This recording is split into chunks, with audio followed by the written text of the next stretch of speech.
Hello guys, আজ আমরা চলে এসেছি নতুন একটি রেসিপি নিয়ে।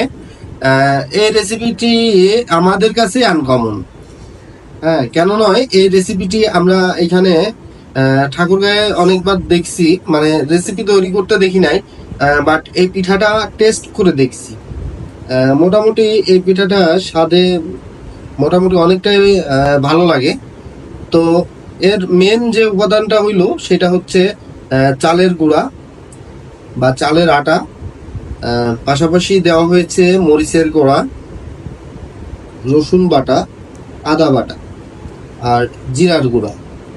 এই কিছু উপাদান দিয়ে এটা গরম পানিতে দিয়ে এই চালের গুঁড়োর ডোটা তৈরি করে নিয়ে রুটির মতো বেলে এর ছুরি দিয়ে একটা ছোট্ট সুন্দর শেপ করে নিলে হচ্ছে, দেখতেই পাচ্ছেন।